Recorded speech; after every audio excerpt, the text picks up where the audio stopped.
Olá, mais uma vez falando um pouquinho mais sobre as mulheres do Evangelho.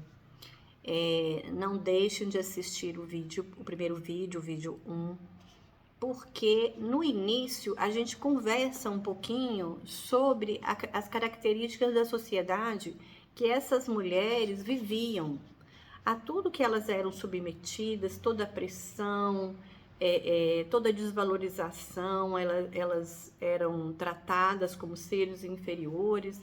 Então, essas mulheres que aparecem no Evangelho, elas tiveram que fazer um sacrifício muito grande para conseguir vencer tudo isso.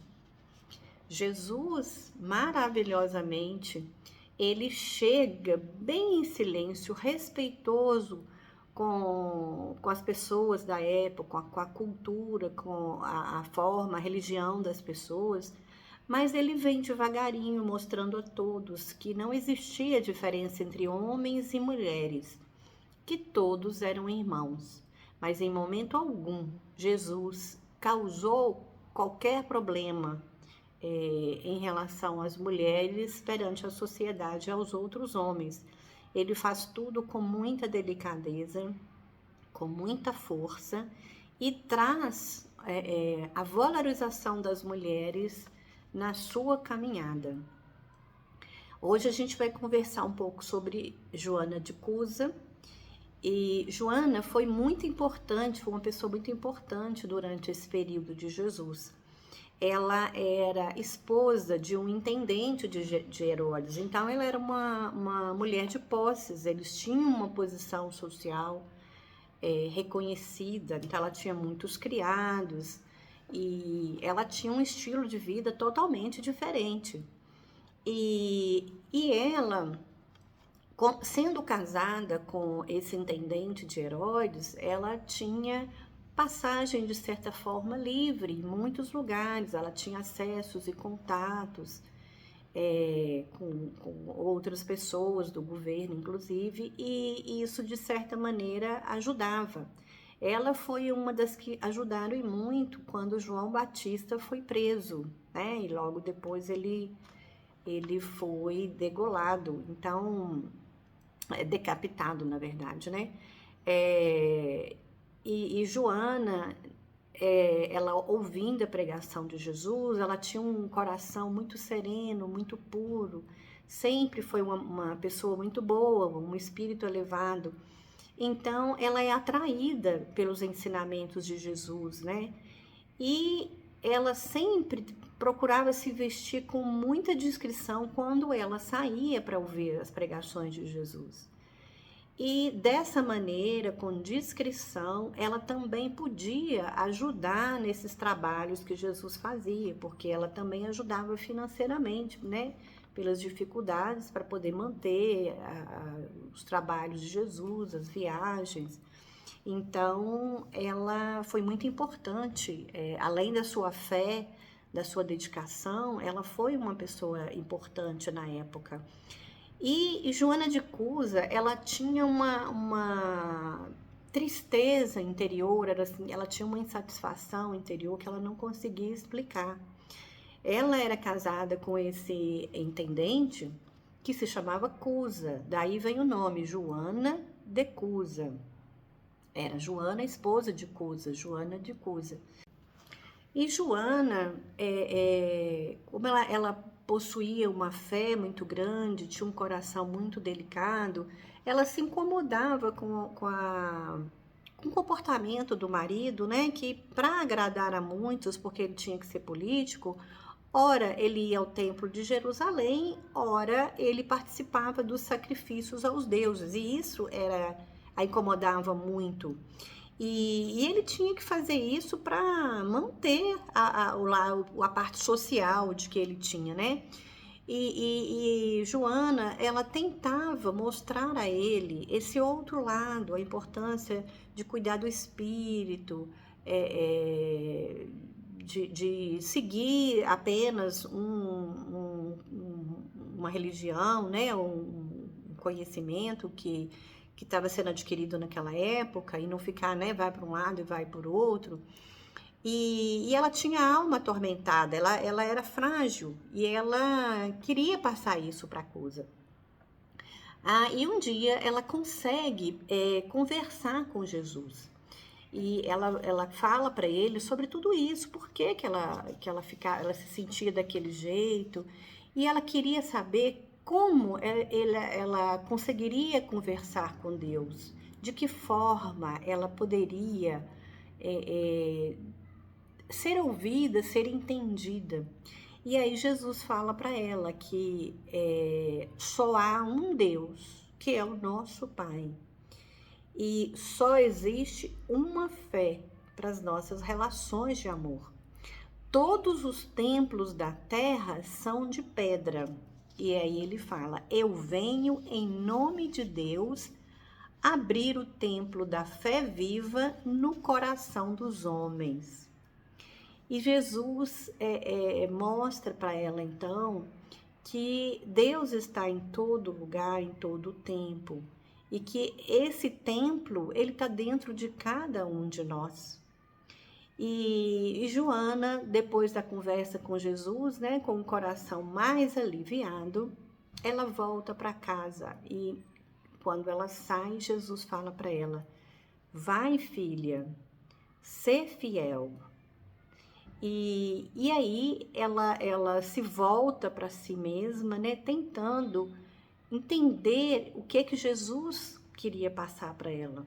Então ela volta para casa, ela transforma aquelas dores, aquele medo, aquela tristeza em força e passa a aceitar o marido do jeito que ele era. E ela se envolve, os anos vão passando, ela se envolve com as coisas, né? Ela continua acompanhando o evangelho, os ensinamentos, mas ela passa a não se desgastar tanto com o comportamento do marido. E aí o tempo passa, ela tem 2 filhos. Depois do nascimento dos filhos, o Cusa, ele começa a se envolver em dívidas, ele perde a posição dele, né? Então, ele já não passa mais a ter aquele prestígio que ele tinha antes. E aí, ele adoece e, pela tristeza da posição que ele estava ocupando, ele acaba voltando à pátria espiritual. E Joana viu a vida dela se transformar totalmente, virar de cabeça para baixo. Então, ela, que era uma mulher de posses, com muitos criados, passa a viver na miséria, tendo que trabalhar para poder sustentar a si e aos 2 filhos. Então, nos momentos de desespero, ela lembrava que Jesus também trabalhava, né? Que ele tinha uma carpintaria, ele aprendeu a função de carpinteiro com o pai, e ele trabalhava modelando, talhando a madeira. Então, ela, humildemente, ela passa a se dedicar aos filhos e ela vai trabalhar em pequenos serviços domésticos, cuidando da casa das amigas e dos seus filhos também, sofrendo as humilhações, porque muitas delas comentavam, né, a corte comentava como que ela de posses chega numa situação daquela. Mas ela segue firme nesse propósito, sempre com muita fé, sempre estudando o Evangelho, participando de quando podia, dos ensinamentos de Jesus. Bom, de 54 a 58, o Império Romano foi governado por Nero. Então, aí Jesus já tinha morrido. Então, de 54 a 68, Nero estava no poder. E ele tinha 1000 loucuras, né? Então, dava na cabeça dele, ele fazia, além de gastar dinheiro público adoidado, ele tinha atitudes muito extravagantes. Uma delas foi começar a perseguir fortemente os cristãos. E ele tinha insônia, então ele gostava de colocar os cristãos em pedestais nas ruas, envolvia os corpos dessas pessoas com alcatrão e colocava fogo. Então isso servia de tocha para iluminar as ruas quando ele passava, né, nos seus passeios noturnos, quando ele tinha insônia. E Joana de Cusa, em 68, ela é levada junto com outros cristãos para esse sacrifício também. E para muitos deles era diversão. E Joana, já cansada, com cabelos grisalhos, né, a pele já marcada pelas dificuldades, ela é colocada então nesse pedestal nas ruas e sempre em silêncio quando ela ouve um homem ao lado chorando e reclamando, né, e dizendo. Quando ela olha, ela reconhece o próprio filho, que também foi levado e estava colocado ali para o sacrifício. E aí ele fala, repudia a Jesus, minha mãe. Não vês que nos perdemos? Abjura por mim que sou teu filho. Aí na cabeça de Joana passa, né, toda a sua vida, toda a sua trajetória, e ela lembra das dificuldades dos últimos tempos com os filhos, para ela criar os filhos, e ela lembra também de Maria, mãe de Jesus, de toda a sua dor, de todo o seu sacrifício, de toda a sua lealdade. E aí ela olha para o filho e ela fala com ele, e ela lembra de Jesus falando com ela, né? Vai, filha, ser fiel. E aí ela fala pro filho dela, cale-se, conclame-o a fidelidade de Deus. Então, assim, é de uma força muito grande quando ela não abjura a pedido do filho e eles, então, são incendiados. E nesse momento, um dos guardas chega para Joana, né, debochando, e pergunta a ela, teu Cristo soube apenas ensinar-te a morrer? E ela, com muita coragem, com um fio de voz, ela responde, não apenas a morrer, mas também a vos amar. E aí a literatura diz que nesse momento, Joana sente uma pressão no ombro e ouve a voz de Jesus. Joana, tem bom ânimo, eu estou aqui. E aí Joana desencarna queimada desses pilares, né, servido de tocha para o resto da população. E ela também é um exemplo de muita fé, de muita lealdade, uma grande seguidora e propagadora dos ensinamentos de Jesus. E a gente vai falar hoje também sobre mais uma mulher, que é a mulher samaritana. A mulher samaritana, ela morava em Samaria. Então, Jesus, ele estava lá em Pérea. Foi quando João Batista foi preso. Então, os ânimos estavam muito exaltados. João Batista, ele falava, né, tudo que ele queria, que ele pensava. Então, ele foi preso por isso, porque ele falou sobre a situação, né, do casamento de Herodes, e aí houve muita confusão, e aí que ele foi preso. Então, Jesus não queria tumultuar ainda mais a situação. E aí ele resolve ir para Galileia. Tinham 3 caminhos para ele ir para Galileia. E aí ele escolhe o mais difícil, que era passando por Samaria. Porque Samaria era uma cidade rejeitada. É como se houvesse uma mistura de judeus naquele lugar. Então, eles não eram bem vistos. As pessoas tinham muito preconceito com todos de Samaria. Eles eram considerados judeus mestiços, né? Porque alguns adoravam a outros deuses, então isso era muito estranho. Então por isso Samaria era vista de uma forma, né, com bastante preconceito.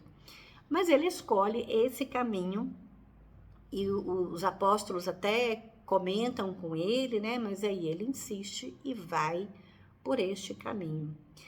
Por volta do meio-dia, eles caminhando, né, caminharam bastante por terrenos ruins, pedregulhos, montanhosos, e por volta de meio-dia eles chegam a um local onde havia um poço, e era o poço de Jacó. Lembrando que Jacó é filho de Isaac, neto de Abraão.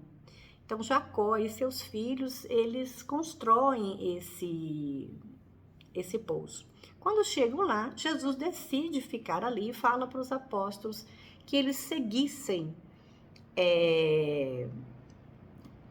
para Samaria, né, ou para a cidade, ou Sicar, né, que era Samaria, não, para Sicar, que ficava na Samaria, para que pudesse comprar frutas e pães. E ele fica ali. Mas Jesus já tinha em mente, ele já sabia o que ia acontecer, lógico, né? Então, ele vai encontrar alguém vai nesse poço, e esse era o objetivo dele, encontrar essa pessoa, que era uma pessoa simples, sem importância nenhuma, e que o coração dessa pessoa era amargurado e carregado de culpas. E não tardou, chega uma mulher com um cântaro, né, na cabeça, porque ela tinha ido buscar água.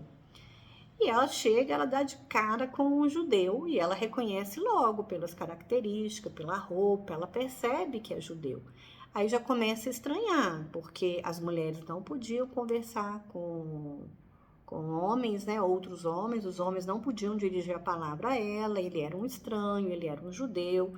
Então ela olha, fica ali meio ensimesmada, dá uma voltinha e vai quietinha lá para pegar a água. Quando ela chega no poço, que ela vai começar a colher a água, Jesus fala para ela, ele dirige a palavra a ela. Olha bem, um homem dirigindo a palavra a uma estranha, além de estranha, samaritana. Então Jesus fala para ela, dá-me de beber. Aí ela fica um pouco assustada, né? Ela fala, como assim? Um homem, um judeu me pedindo para beber? E como? Ele não tem nada, ele não tem nenhum copo, nenhum cântaro. Como é que eu vou dar água para ele, né? E aí ela fica,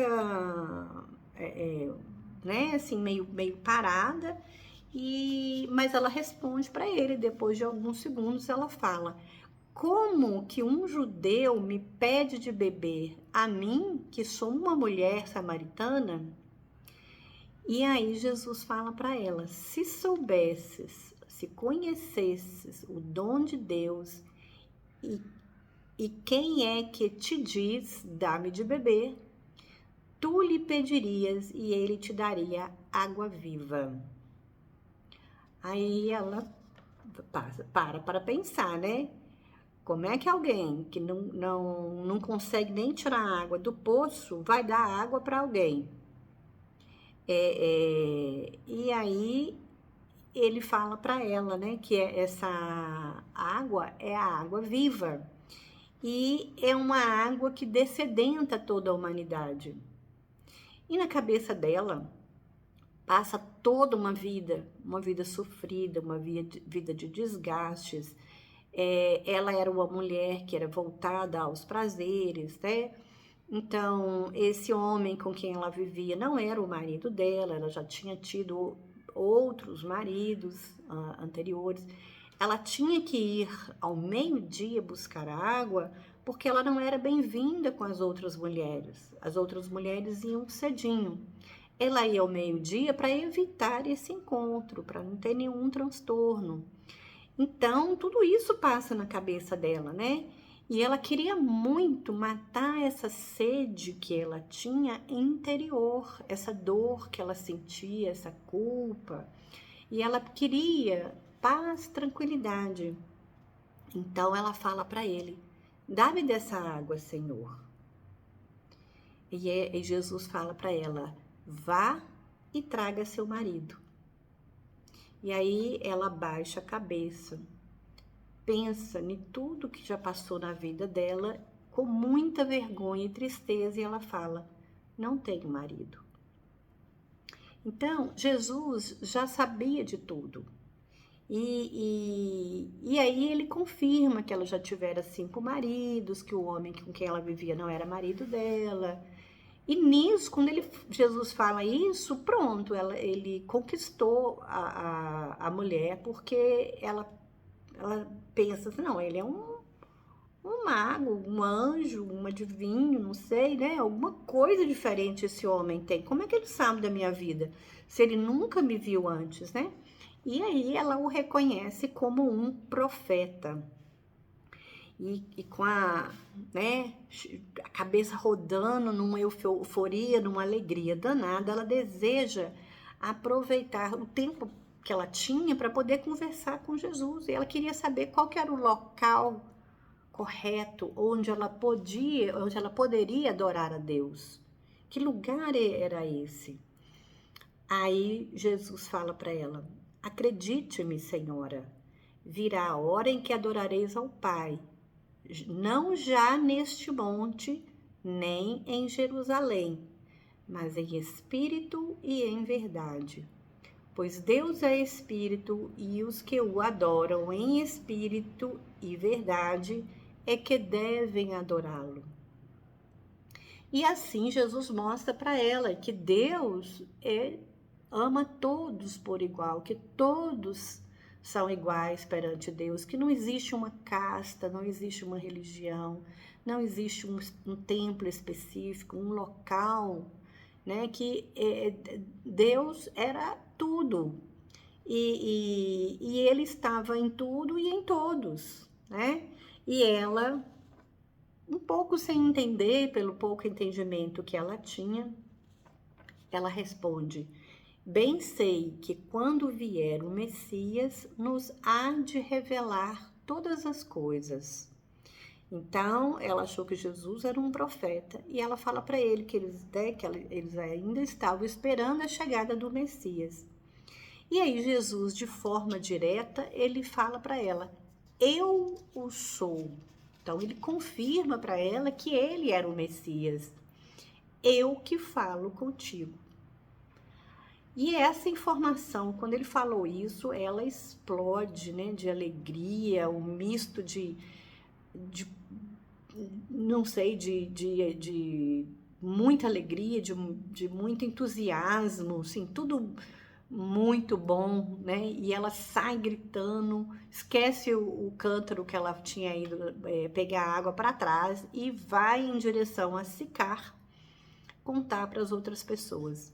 E aí ele fala: vinde, e ela fala para as outras pessoas quando ela chega na cidade: vinde e vede um homem que me disse tudo quanto tenho feito.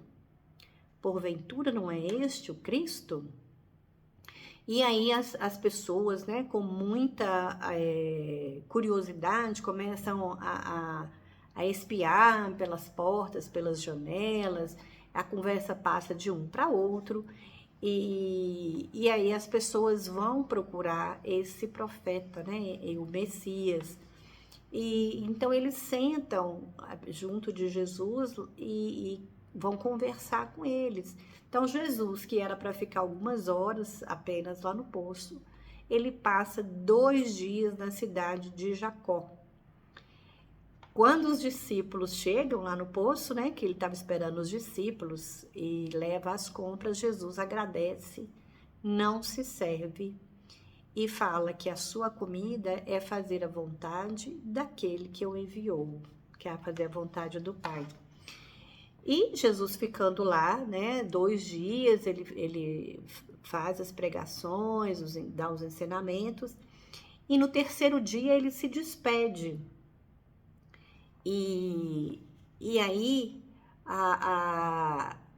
as pessoas, né, passam a se sentir diferente, a confiar naquele homem, naquele Messias, que deu a água que descedenta, a água viva para todas aquelas pessoas. Então, as pessoas tinham se consolado através da sua palavra e dos seus ensinamentos. E aí eles falam, mulher, a população fala para ela, né? Mulher, já não é pelo que disseste que nós cremos, porque nós mesmos os temos ouvido e sabemos que ele é verdadeiramente o Cristo, o Salvador do mundo. Por que Jesus escolhe logo a Samaria? O que a Samaria tinha, né, de diferente, né? Como havia esse preconceito na cidade, ele quer mostrar, ele quer quebrar esse preconceito das pessoas, ele quer quebrar essa dificuldade que as pessoas enfrentam com os próprios preconceitos, com preconceito perante outras pessoas, né? Então ele começa a abrir, ele mostra que todos somos iguais, que nós devemos nos respeitar. Cada um tem a sua individualidade, cada um tem seu tempo, e um não pode impor a sua vontade, a sua religião, o seu gosto, o seu pensamento ao outro. A gente sempre precisa aprender a conviver com as diferenças. Não é fazer inimizade porque o time de futebol é diferente, o político preferido é diferente. Cada um tem esse direito de fazer suas escolhas e depois colher as consequências de cada um, né? Então, Jesus mostra desta forma que todos nós somos iguais. Então, os judeus e os samaritanos eram iguais perante a vida. E quando Jesus leva isso, o que ele tem no coração? Ele quer mostrar que todos somos iguais na Terra. Nós somos um planeta fraterno e solidário, e nós temos que fazer por onde. E a gente só vai conseguir isso quando nós conseguirmos mudar a nós mesmos primeiros, para poder depois tentar ajudar o outro. Então, não há espaço para guerra, não há espaço para preconceito, não há espaços para diferenças. Todos nós somos iguais. Precisamos aprender a nos respeitar.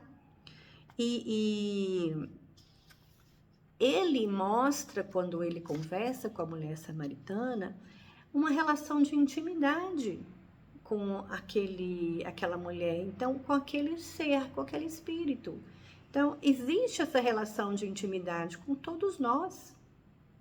Nós podemos nos abrir com Jesus, falar com ele, né? Ele não se colocou acima da mulher samaritana. Ela era mulher e samaritana, ele era homem e judeu.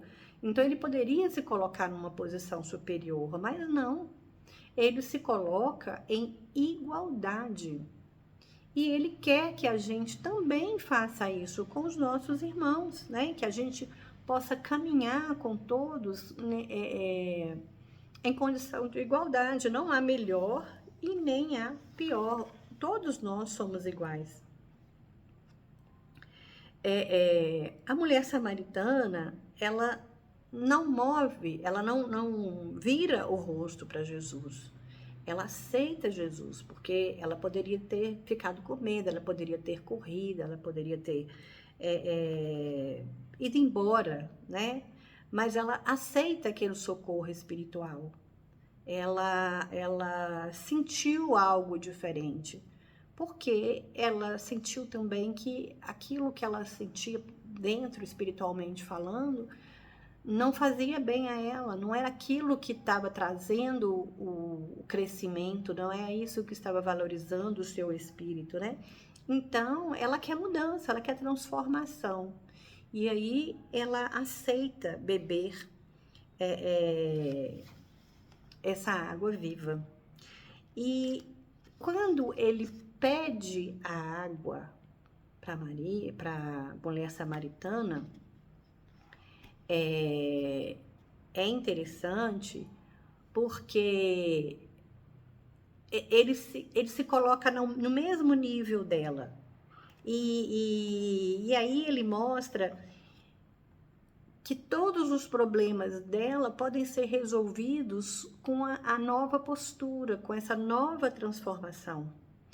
E quando Jesus pede a ela a água, né, dá-me de beber, ele mostra também que nós precisamos pedir para que ele possa nos dar essa água viva. Nós precisamos de ir até ele em busca dessa água que dessedenta. Então, os problemas são resolvidos a partir desse momento que a gente reconhece os vícios e as fraquezas. Francisco de Assis nos ensina, né, que na oração dele ele fala que é preciso primeiro dar para depois receber. Então, que a gente possa pensar na oração do São Francisco também e pensar que a gente precisa saciar a nossa sede espiritual, não nossa sede material. E isso a gente faz todos os dias da nossa vida, o tempo todo, quando a gente passa a enxergar o outro, quando a gente passa a doar um pouco de nós. Cada um pode fazer um pouquinho de cada vez, bem devagar, sempre no tempo de Deus.